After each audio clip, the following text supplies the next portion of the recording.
اللهم لك الحمد كله وبيدك الخير كله ولك الملك كله وإليك يرجع الأمر كله.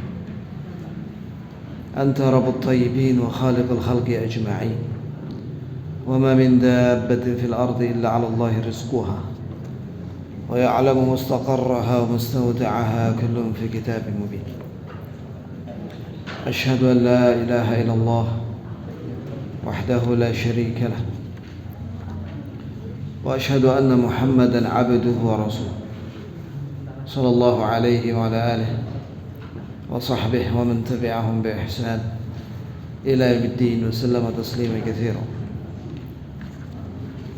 اللهم ارزقنا علما نافعا لا ينسى، اللهم انفعنا بما علمتنا وعلمنا ما ينفعنا وزدنا علما وأصلح لنا شأننا كله ولا تكلنا إلى أنفسنا طرفة عين.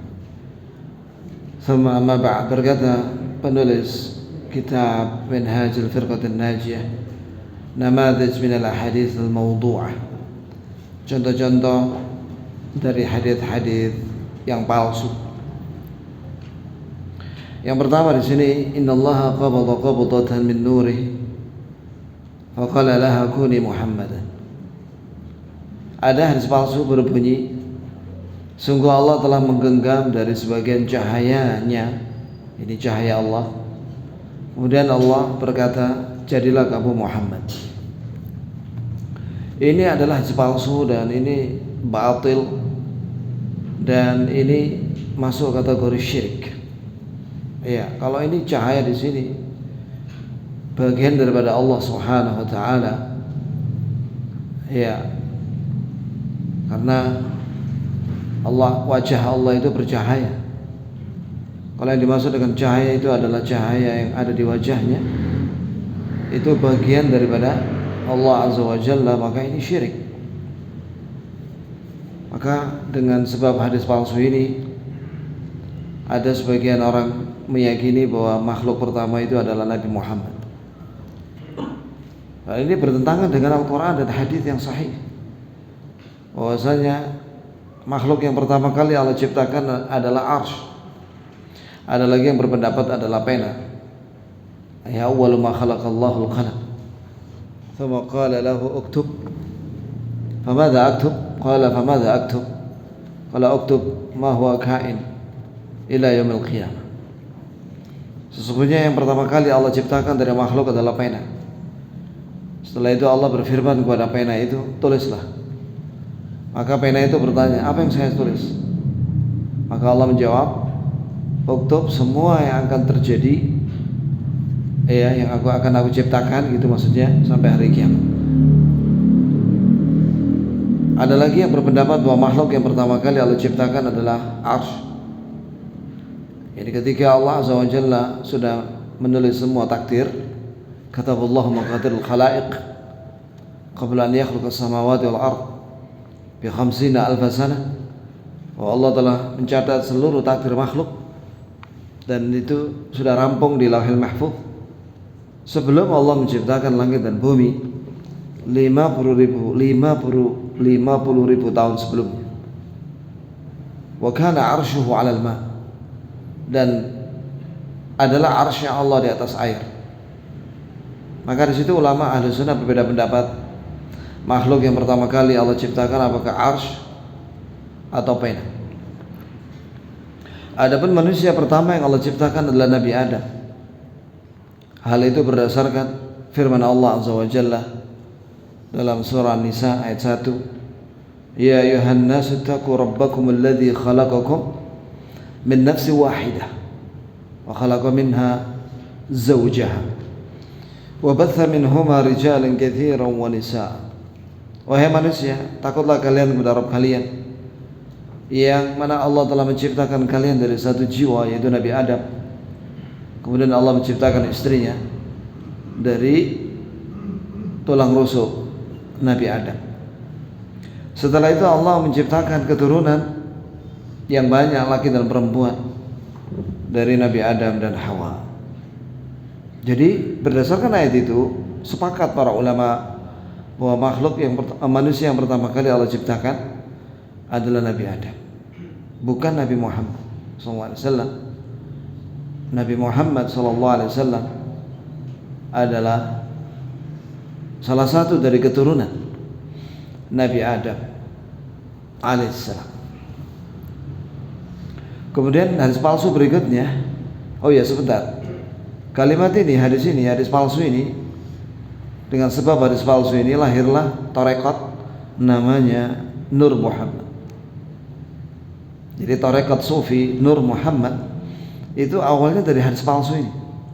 Innallaha qabada qabdatan min nurihi faqala laha kuni Muhammadan.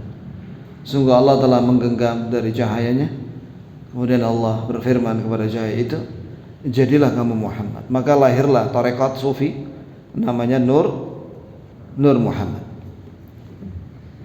Yang kedua hadis palsu di sini, awwalu ma khalaqallahu nura nabiyyika ya Jabir. Nah, ini dia. Yang pertama kali Allah ciptakan adalah cahaya nabimu wahai Jabir. Ini hadis palsu, ya, bukan dari sabda Nabi sallallahu alaihi wasallam. Apa ciri-ciri hadis palsu itu? Yang pertama, hadis palsu itu apabila rawinya itu pendusta, kadzdzab. Ya, maka apabila dihukum oleh ulama bahwa rawinya adalah kadzdzab, maka hadisnya palsu. Ya, dua, tidak ada sanadnya. Tidak ada sanadnya. Tiba-tiba ada orang mengatakan al-hadits, hubbul watan minal iman, al-hadits. Atau kalau pergi ke Wajah, sebelum masuk kota Wajah itu ada gapura. Nah, di atasnya ada tulisan hubbul watan minal iman, al-hadits. Itu enggak ada sanadnya itu. Ya. Apabila tidak ada sanadnya berarti hadisnya apa? Palsu. Atau matan daripada hadis itu fihi rokakah, yaitu bagi orang yang ulama ahli hadis itu bisa mengetahui dari matannya. Ini matannya itu apa ya? Beda antara hadis Nabi dengan selainnya. Seperti ada perbedaan. Iya. Atau matan hadis itu bertentangan dengan prinsip agama Islam. Nah, seperti ini. Awwalu ma khalaqallahu nura nabiyyika ya Jabir.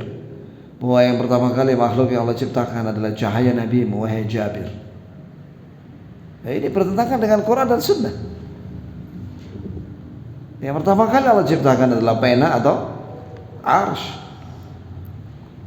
Yang ketiga, tawassalu bijahi. Ada hadis palsu bunyinya, hendaklah kalian bertawassul dengan kehormatanku. Nah, ini la aslalahu, tidak ada asal usul, tidak ada sanadnya. Iya, tapi orang mengatakan al hadis. Ini hadis Nabi. Iya, dengan sebab ini muncullah bid'ah bertawassul dengan kehormatan Nabi Muhammad sallallahu alaihi wasallam setelah wafatnya Nabi. Padahal para sahabat ketika Nabi wafat sallallahu alaihi wasallam, setelah Nabi wafat sallallahu alaihi wasallam, itu tidak lagi bertawassul dengan Nabi Muhammad. Dalilnya mana? Ketika terjadi kemarau panjang di zamannya Umar Al-Khattab radhiyallahu anhu, maka Umar radhiyallahu anhu mengumpulkan kaum muslimin ahlul Madinah, penduduk Madinah. Kemudian beliau memanggil paman Nabi itu Al-Abbas. Maka Umar berdoa, ya Allah, dulu kami ketika kekeringan kami minta kepada Nabimu untuk berdoa kepadamu, maka kau turunkan hujan dengan doa Nabimu. Sekarang kami minta kepada paman Nabimu, Qum ya Abbas, ayo berdiri ya Abbas, berdoalah kepada Allah. Maka Al-Abbas berdoa, Allahumma aghithna ghaithan mughitha, ya Allah berilah kami hujan, ya Allah, hujan yang lebat.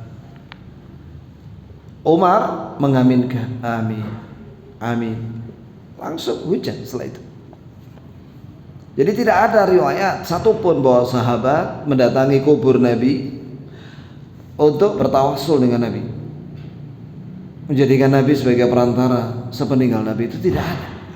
Silakan cek semua riwayat, dan sudah dicek oleh Syekhul Islam bin Taimiyah yang ditahqiq oleh Syekh Rabi' dalam kitab At-Tawassulul Wasilah, ya, itu ditahqiq oleh Syekh Rabi' bin Hadi Al-Madkhali hafizahullah, bukunya Syekhul Islam itu, bahwa ternyata memang tidak ada satupun riwayat dari sahabat yang bertawasul dengan Nabi sepeninggal Nabi Muhammad sallallahu alaihi wasallam.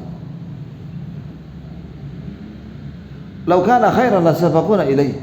Sekiranya tawasul dengan Nabi itu dibolehkan, tentu para sahabat telah mendahului kita bertawasul dengan Nabi Muhammad sallallahu alaihi wasallam.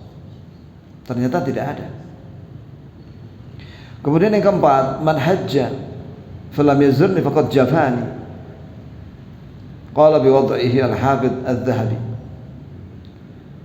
Ini ada hadis palsu yang dinyatakan palsu oleh Imam Al-Hafidz Adz-Dzahabi. Barang siapa yang melaksanakan ibadah haji tapi dia tidak mengunjungi aku, maka sungguh dia telah cuek denganku. Ya. Ini bahasa-bahasa baper gitu ya. Ya, bukan dari Nabi sallallahu alaihi wasallam. Ya. Ya. Kemudian ada yang kelima, ada palsu yang kelima. Al-kalamu fil masjid ya'kulul hasanat kama ta'kulun nar al-hatab. Qala al-Hafidz al-Iraqi, berkata Hafidz al-Iraqi, la asla lahu. Imam Al-Hafidz Al-Iraqi mengatakan bahwa hadis ini tidak ada asal usulnya. Ya, ini tidak ada asal usulnya dalam hadis yang sahih maupun hasan, sama sekali tidak ada. Hadis itu berbunyi, hadis palsu itu berbunyi, berbicara di masjid itu menghabiskan pahala sebagaimana api membakar kayu bakar. Ini kan jelas bertentangan dengan apa yang dilakukan oleh Rasulullah SAW dan para sahabat, bahwa Nabi dan para sahabat kadang berbincang-bincang dengan sahabat di masjid. Iya kan? Mana ada larangan berbincang? Apalagi itu adalah khutbah atau Nabi menyampaikan hadis-hadisnya atau menyampaikan tafsir atau nasihat. Bahkan kadang Nabi SAW pada subuh ngobrol dengan para sahabat. Ada riwayat, kadang ada sahabat cerita tentang masa lalu di zaman jahiliyah. Ya, dahulu mereka itu ketika tidak mendapati batu, karena kebiasaan mereka sebelum safar, orang Quraisy itu cari batu 4. Ya, atau di tengah perjalanan safar, cari batu 4 yang paling bagus, disembah dengan cara diusap, cari berkah. Adapun yang 3 batu dipakai untuk masak air, diletakkan panci di atasnya. Setelah itu ditinggal 4 batu itu, nanti berhenti lagi cari 4 batu lagi, begitu seterusnya. Lah, ketika suatu saat mencari batu tidak ada, akhirnya apa? Nggak ada batu yang bagus, akhirnya apa? Makanan itu sebelum dimakan disembah dulu, setelah disembah dimakan. Maka para sahabat tertawa. Jadi itu yang dibicarakan oleh para sahabat bersama Nabi SAW ba'da subuh, berbincang-bincang, kadang berbincang-bincang, kadang berzikir masing-masing, zikir pagi. Nah, jelas di sini yang palsu ini bertentangan dengan Quran dan Sunnah. Karena boleh orang berbicara di masjid, boleh. Yang penting pembicaranya itu mubah atau mengandung kebaikan. Oh, zaman sekarang ini banyak sekali hadis palsu. Antum kalau ingin tahu hadis palsu, yang pertama buku namanya Al-Mawdu'at karya Imam Ibnul Jauzi, 3 jilid. Yang kedua karya Syekh Al-Albani, judulnya Silsilah Al-Hadits Ad-Dha'ifah Al-Mawdu'ah, kumpulan hadis lemah dan palsu. Itu ada 22 jilid. Bayangkan, satu jilidnya ada 500 hadis. Banyak sekali hadis palsu. Ya. Di antara hadis palsu di dalam buku itu Silsilah Hadits Dha'ifah wal Mawdu'ah, itu hadis yang berbunyi bahwa para sahabat katanya ketika menyambut Nabi datang waktu hijrah, para sahabat mengatakan tala al-badru alaina min thaniyatil wada' wajib syukru alaina wa da'a lillahi da'a. Kemudian tawassalna bi bismillah wa bil hadi rasulillah wa bi kulli mujahidin lillah wa bi ahdil badri ya Allah. Tala al-badru alaina, telah muncul kepada kami bulan purnama. Maksudnya Nabi itu diumpamakan seperti bulan purnama. Min thaniyatil wada', dari daerah namanya Thaniyatil Wada'. Wajib syukru alaina, wajib bagi kita untuk mensyukurinya. Wa da'a lillahi da', wa da'a lillahi da', dan dia telah menyeru ya karena Allah, mengajak kita di jalan Allah Subhanahu wa taala. Kata Syekh Al-Albani, hadis ini la asla lahu. Tidak ada asal usulnya dalam hadis yang sahih maupun hasan sanadnya. Yang kedua, matan hadis ini mungkar. Ya, karena Thaniyatil Wada' itu posisinya ada di utara Madinah. Lah sedangkan Nabi SAW tidak lewat utara, tapi Nabi melewati Kuba, baru masuk ke itu area Masjid Nabawi itu. Dulu belum ada Masjid Nabawi. Ya. Jika memang sambutan ini benar, berarti itu pada waktu menyambut perang Tabuk, pulang dari perang Tabuk. Demikian penjelasan dari Syekh Al-Albani dari kitab Silsilah Al-Hadits Ad-Dha'ifah wal Mawdu'ah tentang Tala al-Badru alaina. Kemudian kalimat tawassalna bi bismillah, kami bertawassul dengan bismillah, wa bil hadi rasulillah, dan dengan al-hadi rasulillah, wa bi kulli mujahidin lillah, dan bertawassul dengan semua mujahid lillah, dan dengan pasukan Ahlul Badr. Ada satu kalimat saya lupa itu, yang ada Yasin itu apa? Salatullah salamullah ala Taha Rasulillah. Itu yang ajib, bahwa Taha Rasulillah, bahwa salawat dan salam ala Taha Rasulillah, untuk Taha Rasulillah. Saya mencari nama Nabi itu tidak ada Taha. Ya, nama Nabi itu Muhammad, Ahmad, Hashir, ada lagi Mahi, karena yamhu biya al-kufru syirk. Mahi itu yang menghapus kesyirikan. Kunyahnya Abul Qasim. Tidak ada Taha di dalam hadis satupun tentang nama Nabi SAW. Tidak ada nama Taha. Silakan bagi yang tahu untuk memberitahu kepada saya di kitab mana bahwa nama Nabi itu Taha. Setahu saya Taha itu nama surat.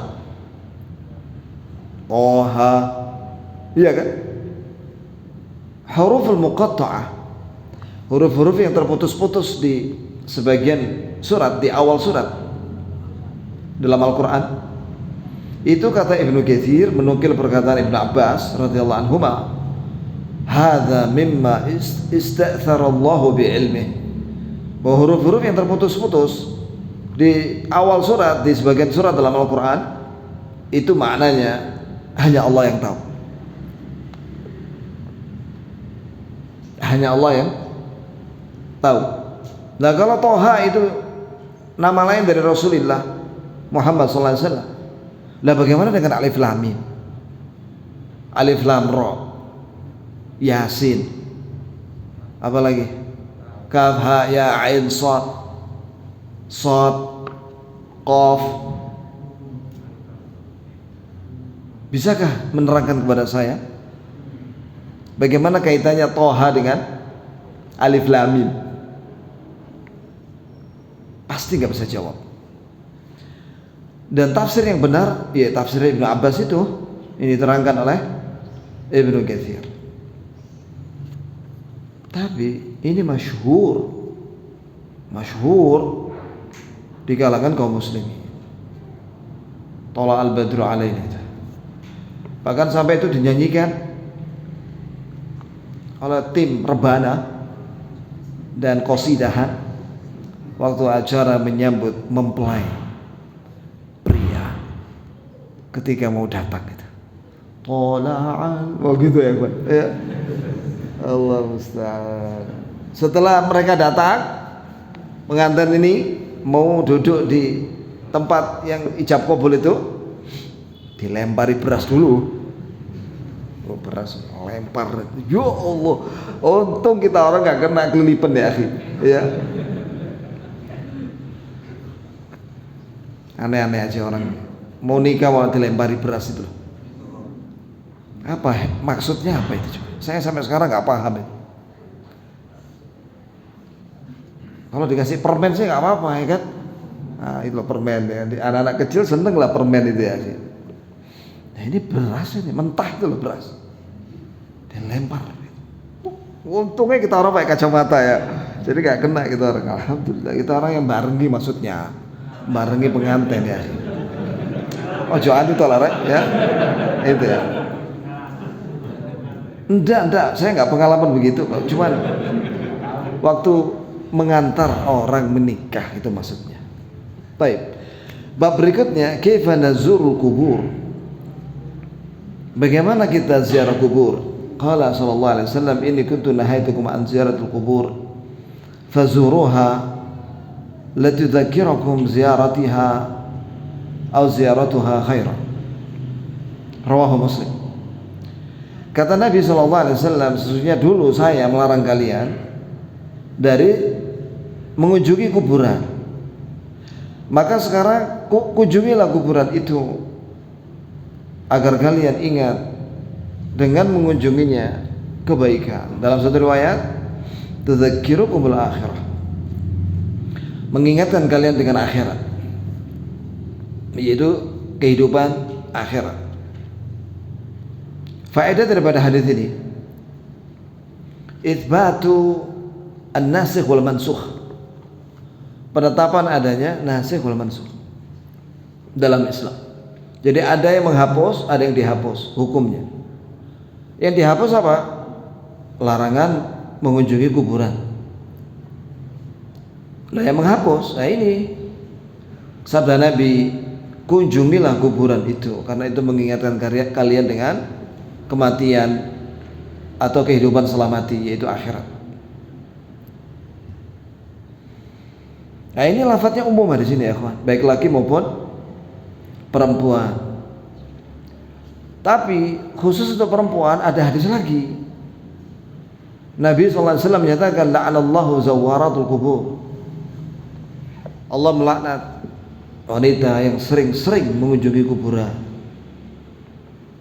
Maka ulama di sini ada dua pendapat memahami di situ. Yang pertama, bahwa wanita boleh ziarah kubur tapi jangan sering-sering, paling setahun sekali lah, begitu.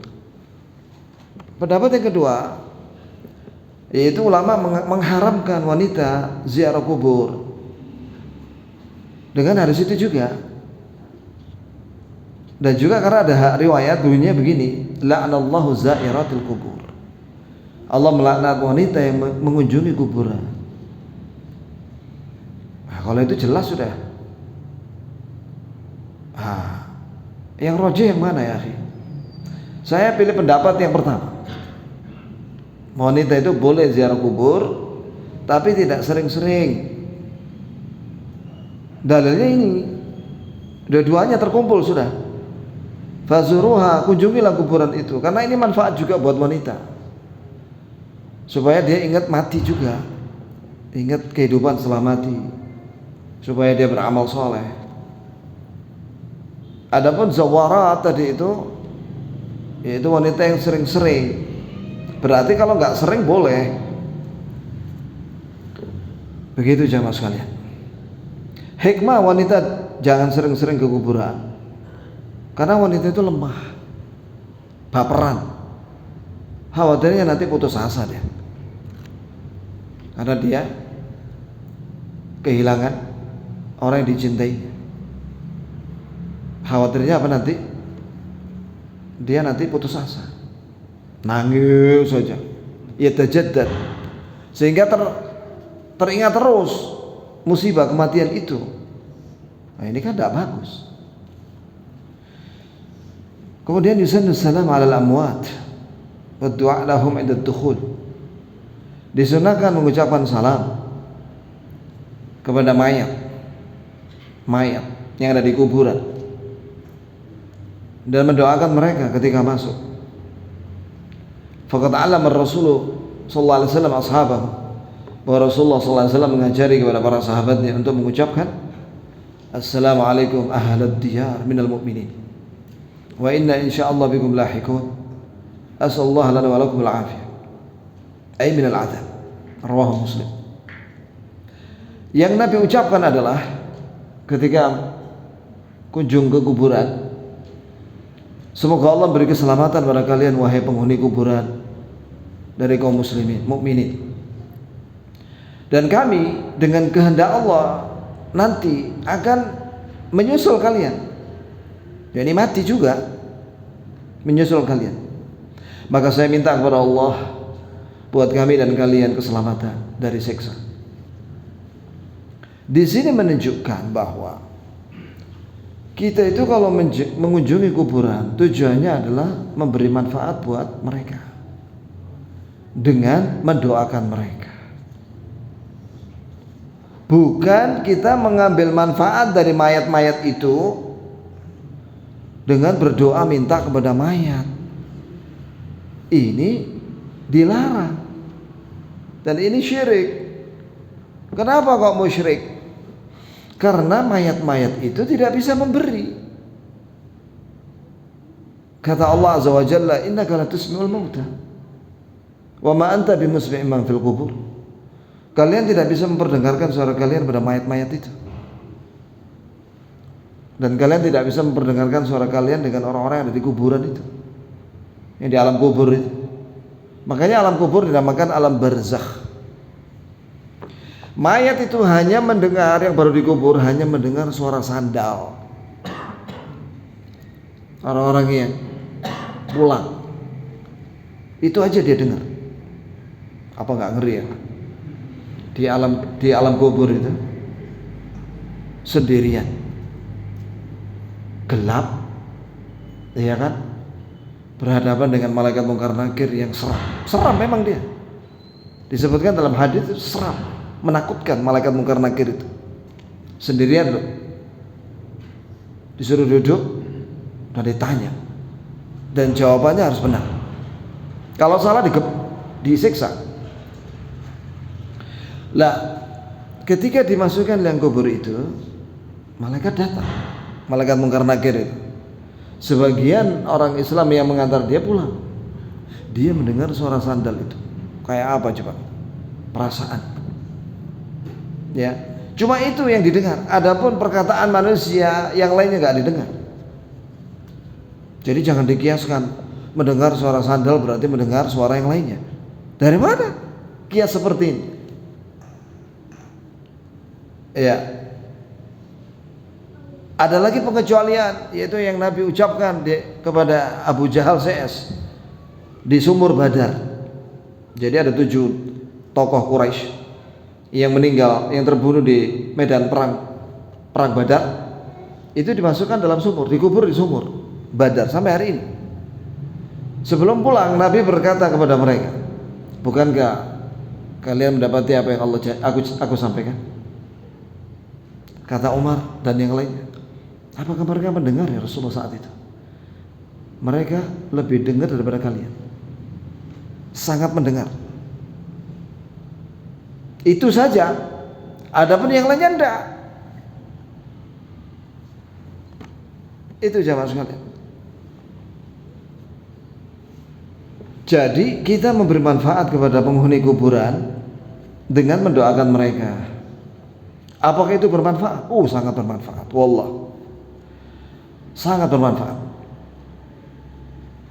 Ya, apa manfaatnya? Satu, ketika antum mendoakan orang-orang yang ada di kuburan itu, mereka dihentikan siksanya oleh Allah. Saat itu juga, ketika antum mengucapkan As'allahu lana wa lakumul afiyah, itu langsung berhenti siksa. Dua, khusus untuk orang tua yang meninggal, baik dikunjungi maupun kita di sini berdoa mendoakan mereka yang sudah meninggal, itu orang tua kita, mereka langsung mendapatkan pahala kiriman dari Allah. Diumpamakan persis seperti orang yang pensiun sudah tidak kerja lagi tapi dapat fulus bulanan. Iya, karena didoakan oleh anaknya. Sebagaimana sabda Rasulullah SAW, "Idza mata ibnu Adam inqata 'amaluhu illa min thalath. Minha waladun salih yad'u lah." Jika anak Adam mati, terputuslah amalnya. Jika terputus amalnya berarti terputus pahalanya. 3 amalan, kecuali 3 amalan. Salah satunya doa anaknya yang soleh, yang mendoakan orang tuanya. Perhatikan di sini ya kawan, Nabi menyatakan waladun soleh, anaknya yang soleh yang mendoakan, bukan tetangganya yang soleh yang mendoakan itu orang tua itu. Jadi jangan menyuruh tetangga, tetangga, tak undang kalian, doakan orang tuaku, saya kasih makan kalian. Lah terus kamu ngapain? Aku di depan. Ngapain? Ngopi, beli rokokan. Ya akhi, Nabi menyatakan waladun soleh, anaknya yang soleh mendoakan, bukan tetangganya yang soleh. Ya, lah kok ini malah nyuruh tetangganya untuk mendoakan. Kapan kita mendoakan orang tua ya kan? Setiap hari. Setiap hari doakan orang tua ya. Tiap hari. Jangan setahun sekali. Bakhil, pelit, ya. Masa mendoakan orang tua setahun sekali? Pas tanggal kematiannya doang. Setiap hari ya, doakan setiap hari orang tua itu. Rabbul firli wali walidayya misalnya, warhamhuma kama rabbayani shaghira. Atau doa salat jenazah itu, Allahumma fir lahuma warhamhuma. Kalau dua-duanya udah mati ya. Kalau yang mati cuma satu, misalnya bapaknya, Allahumma fir lahu warhamhu wa'afi wa'fu an. Lah terus ibunya gimana? Kalau ibunya doakan yang lainnya yang banyak. Ya Allah berilah hidayah ibuku. Ya Allah teguhkanlah dia di atas Islam dan sunnah. Ya Allah berilah dia kecukupan, beri dia kesehatan, keselamatan, jauhkan dari penyakit yang banyak. Jadi mendoakan orang tua ketika masih hidup itu yang banyak tiap hari. Jangan cuma ampunan doang. Kan masih hidup dia. Doakan dia supaya husnul khatimah. Husnul khatimah. Dan diampuni semua dosanya, sehingga dia kalau mati nanti dalam keadaan tidak memiliki dosa lagi, karena didoakan oleh anaknya. Di sini menunjukkan pentingnya kita punya anak yang soleh, ya. Dan kasih tahu sama anak-anak itu, terutama yang sudah balik atau sebelum balik, kamu harus doakan abi ya, tiap hari. Bagaimana caranya? Ini, bacain. Ajari itu doa. Supaya dia mendoakan kita. Dan sampaikan bahwa kita juga mendoakan orang tua kita. Ini kakek neneknya dia. Ajarkan, kamu dulu punya kakek nenek namanya ini. Dan Abi doakan tiap hari. Nabi kita Muhammad SAW itu bukan hanya mendoakan dirinya dan keluarganya keluarganya, tapi juga Nabi mendoakan sahabatnya. Sering itu ada riwayat bahwa ternyata Nabi SAW mendoakan sahabatnya dan juga umatnya. Umat Islam ini didoakan oleh Nabi. Ya Rabb ummati. Wahai Rabb umatku. Ini sayangilah umatku. Sambil nangis Rasulullah. Maka Allah mengirim malaikat Jibril menanyakan kepada beliau, apa yang membuat kamu nangis? Ya Rasulullah, ummati, umatku. Maka malaikat Jibril menyampaikan kepada Allah bahwa Nabi minta agar umatnya dirahmati oleh Allah. Maka Nabi memberitakan bahwa Allah menjadikan umat Nabi Muhammad SAW itu syatr ahlul jannah, separuh penduduk surga itu umat Nabi Muhammad SAW, bahkan lebih. Alhamdulillah. Dan umat ini musibahnya di dunia saja. Ada yang dibunuh, ada yang sakit, ada yang musibah kena hartanya, dibakar orang, ya. Ada yang difitnah, ada yang didemo, macam-macam, ya. Yang paham ya paham, yang nggak paham ya nggak paham. Jadi ujiannya di dunia, tapi di akhirat tidak. Insya Allah kita husnudzan sama Allah ya.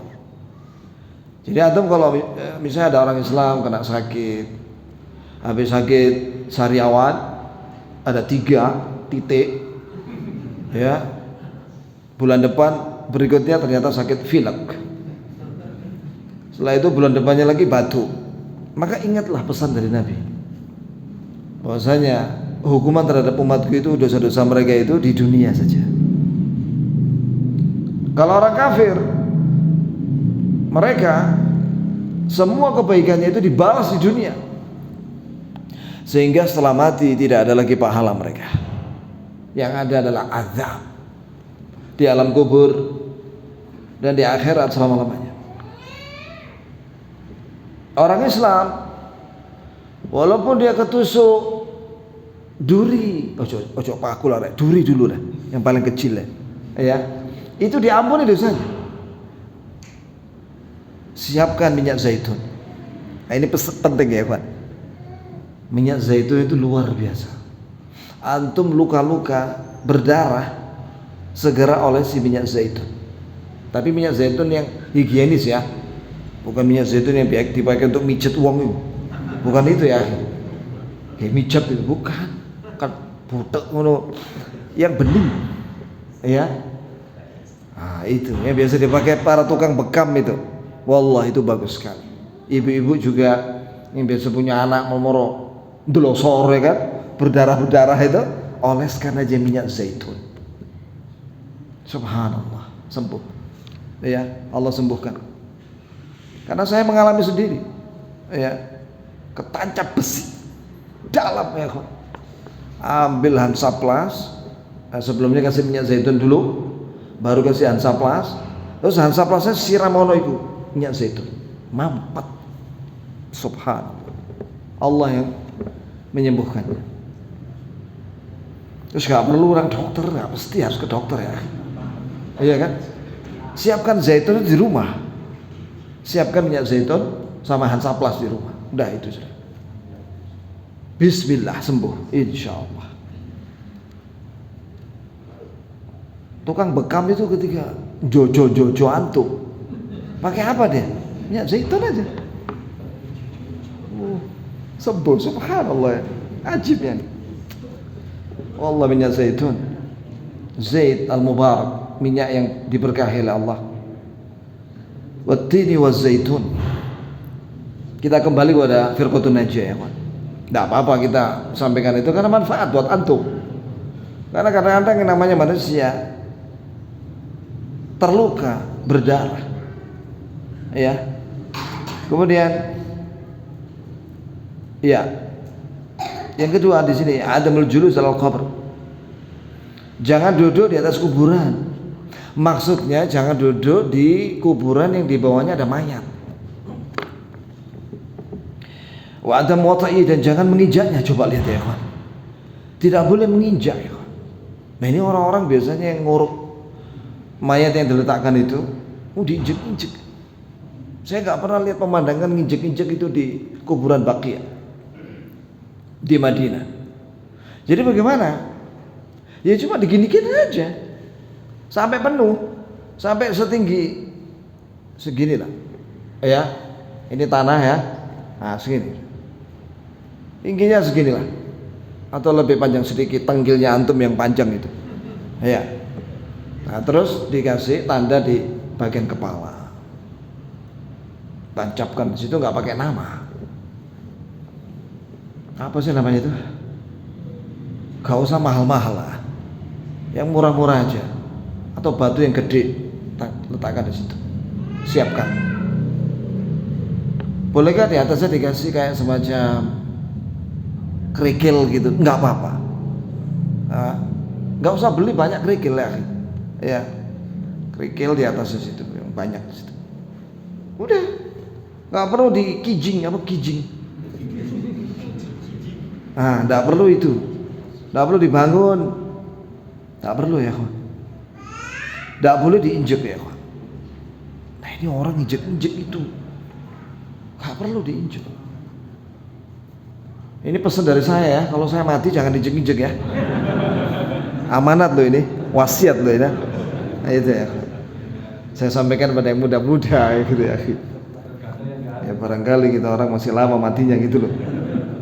Tapi ya,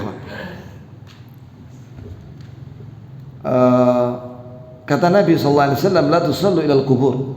Nah, perhatikan ya Pak, jangan kalian sholat menghadap kuburan. Iya, lah bagaimana kalau ada masjid berdekatan dengan kuburan? Kata Syekh Ibnu Utsaimin, harus ada satu pagar masjid dengan pagar kuburan yang berbeda. Antara dua pagar ini, pagar masjid dengan kuburan, ada jalan. Itu minimal, supaya nggak terkena ini. Sebab ada masjid ya ikhwan, depannya persis kuburan. Nah ini terancam dengan ada di sini. La tusallu ilal kubur. Janganlah kalian sholat menghadap kuburan. Wala tajlisu 'alaiha, dan janganlah kalian duduk di atas kuburan yang di bawahnya ada mayat. Duh. Oh sudah habis ya? Iya. Gimana dilanjut ya? Adzan dulu ya akhi.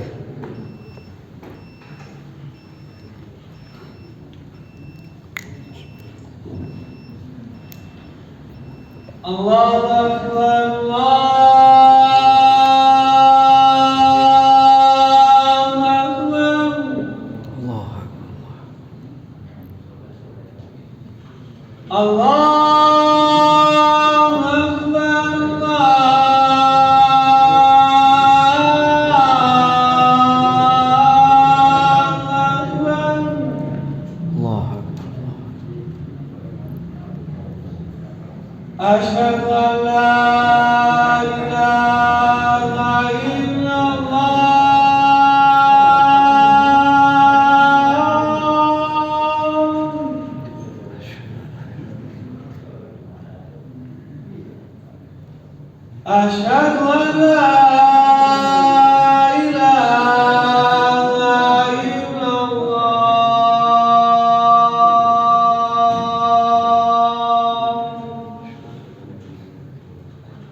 أشهد أن محمدا رسول الله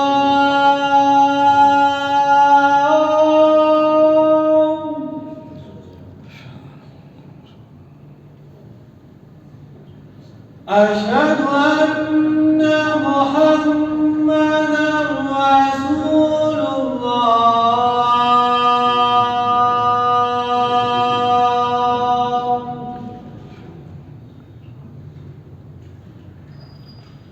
حي على الصلاة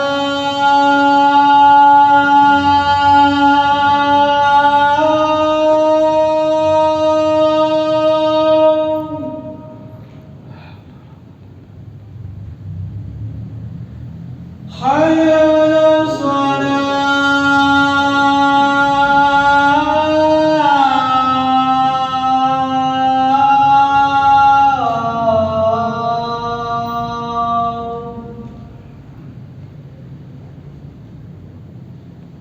حي على الفلاح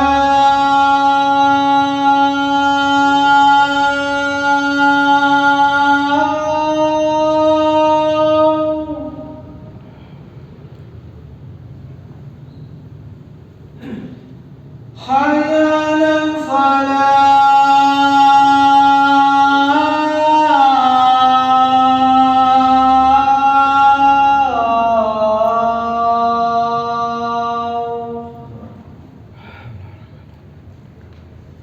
الله أكبر الله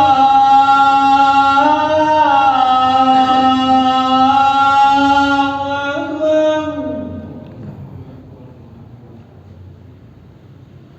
لا إله إلا الله La ilaha illallah. La syarika lahu.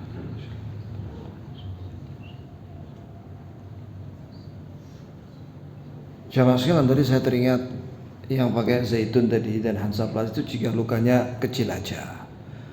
Ini kalau lukanya menganga ya kan, ya itu bawa ke dokter ya. Nah jadi ini saya ralat, saya tambahnya ya, gitu ya. Bukan berarti saya melarang antum ke dokter, bukan. Jangan dipahami seperti itu. Iya, tetap kita membutuhkan dokter. Barakallahu fikum. Kemudian kata Nabi, wala tajlisu 'alaiha, dan janganlah kalian duduk di atas kuburan. Nah ini kalau dipasangi kijing-kijing itu, ya kijing namanya. Nah, akhirnya orang duduk-duduk di situ sudah. Itu akhirnya gara-gara dipasang itu akhirnya orang duduk-duduk. Bukan hanya duduk-duduk, konser di kuburan.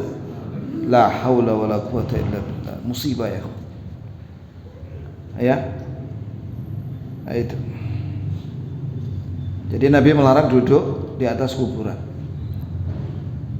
Jadi kalau kita misalnya ngubur mayat, bolehkah kita duduk di bawah?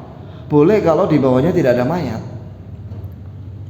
Misalnya duduknya di jalan itulah. Makanya kuburan itu harus diatur sedemikian rupa supaya ada jalan untuk jalan kaki.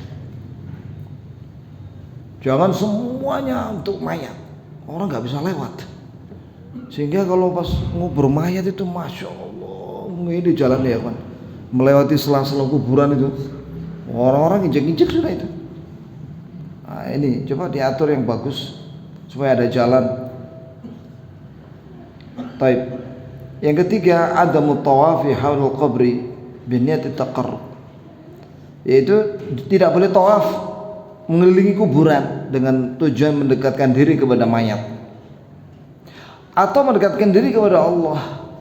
Tawafnya di kuburan, tawaf itu di Ka'bah, bukan di kuburan. Loh, memangnya ada orang tawaf di kuburan? Ada. Di mana itu? Satu di kuburannya Syekh Badawi di Mesir. Itu setiap tahun ada haulnya Syekh Badawi itu. Itu orang-orang tawaf di kuburan, kayak di Ka'bah. Yang kedua kuburannya Nizamuddin, ya, yang ada di sana di salah satu negara di IPB, India, Pakistan, Bangladesh. Saya tidak tahu persis apakah itu di Pakistannya atau di Indianya, wallahu a'lam. Siapa yang mengatakan itu? Syekh Abdul Razak. Waktu itu sama Syekh Robi datang ke sana dan menyaksikan langsung orang-orang tawaf di situ, di kuburan. Syekh Abdul Razak beritahu sama kita waktu acara waktu itu walimahan, salah satu orang Saudi, kita pas sama mereka, sama Syekh Abdul Razak, Syekh Robi makan satu halakoh itu, cerita mereka kepada kita. Jadi ada kuburan-kuburan yang orang-orang itu tawaf di situ. Nah, ini kan syirik ya. Tawaf itu di Ka'bah, bukan di kuburan. Nah, itu. Jadi kita ini cuma menjelaskan berdasarkan dalil Al-Quran dan Sunnah. Iya, kita tidak menghina kuburan. Siapa? Wallah kita nggak menghina kuburan. Kita tidak menghina kuburan. Karena kalau menghina kuburan nanti akan menyakiti orang yang dia adalah anak atau keturunan daripada mayat itu. Kita tidak menghina kuburan, tapi kita menjelaskan tentang bagaimana hadis-hadis Nabi sallallahu alaihi wasallam yang berkaitan dengan apa? Kuburan.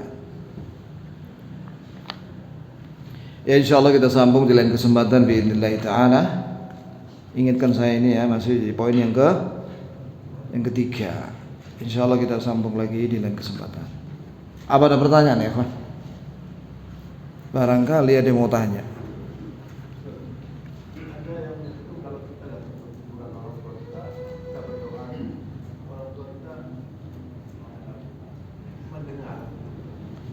Orang yang mayat itu mendengar? Enggak. Cuman mereka langsung mendapatkan manfaatnya, yaitu dihentikan siksa saat itu.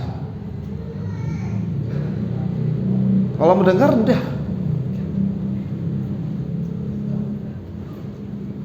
mendengar mereka. Innaka la tusmi'ul mauta. Kau tidak bisa memperdengarkan suaramu kepada orang mati. Wa ma anta bimusmi'in man fil kubur. Kalian tidak bisa memperdengarkan suara kalian yang orang-orang yang ada di kuburan. Enggak mendengar mereka. Walau sami'u mastajabu lakum. Wa yaumal qiyamati yakfuruna bi syirkikum.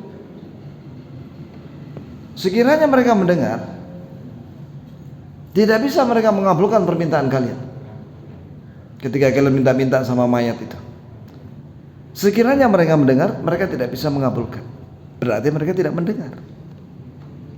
Wa yaumal qiyamati yakfuruna bi syirkikum. Pada hari kiamat, mayat-mayat yang pernah kalian minta itu mengingkari kesyirikan kalian. Wala yunabbi'uka mithlu khabir. Ini Quran ini. Tidak ada yang bisa beritahu masalah ini kecuali khabir, yaitu Allah yang Maha tahu. Adapun Nabi Muhammad SAW ketika orang bersalawat dan salam itu disampaikan oleh malaikat atas perintah Allah. Jadi ada malaikat yang ditugasi khusus oleh Allah Azza wa Jalla untuk menyampaikan salawat dan salam dari umatnya. Dan disampaikan, ya Rasulullah, ada seorang namanya Fulan bin Fulan, disebutkan nama dia dan bapaknya. Dia bersalawat untukmu dan salam. Allahumma salli wa sallim ala nabiyina Muhammad. Terus Nabi membalas, ini mendoakan atau apa, wallah alam. Yang jelas itu disampaikan, disebutkan nama, sehingga nama antum dikenal sama Nabi dan nama bapak antum. Sampai kata ulama, salah satu berbakti sama orang tua, dalam hal ini pada bapak, adalah bersalawat dan salam untuk Nabi. Kenapa? Karena nanti namamu dan bapakmu disebut oleh malaikat di hadapan Nabi SAW. Apa antum tidak suka ya? Apa antum tidak bangga dan senang ketika nama antum disampaikan malaikat kepada Nabi Muhammad Sallallahu Alaihi Wasallam? Semoga Allah mempertemukan kita dengan Nabi Muhammad Sallallahu Alaihi Wasallam di telaga Al-Kautsar beliau, ya, di padang mahsyar, dan kita diizinkan oleh Allah Azza wa Jalla untuk minum telaga Al-Kautsarnya Nabi sallallahu alaihi wasallam. Jadi Nabi itu punya telaga nanti di padang mahsyar. Dari mana itu sumbernya? Dari surga. Surga di atas. Dialirkan lewat apa? Mizaba. Mizaban itu 2 talang. Mengalir ke telaga itu dari surga. Sumbernya dari surga. Ada sungai namanya Al-Kautsar di surga. Itu Allah berikan kepada Nabi sallallahu alaihi wasallam khusus, namanya Nahrul Kautsar, Sungai Al-Kautsar. Masya Allah. Dia itu lebih putih daripada susu, lebih lezat daripada madu. Barang siapa yang minum itu tidak akan haus selamanya. Ada orang-orang yang dihalangi tidak boleh minum itu. Siapa itu? 1, murtad. 2, man ahdatsu ba'dak. Itu orang-orang yang berbuat ihdats. Ihdats itu kata Imam Nawawi ada 2, yaitu mengajak kepada bid'ah dan melakukan dosa besar yang dia tidak bertobat. Fasik. Itu dilarang minum telaga Al-Kautsar. Nasallahu salamatan afiyah. Habis sudah waktunya. Subhanakallahumma wa bihamdika asyhadu an la ilaha illa anta astaghfiruka wa atubu.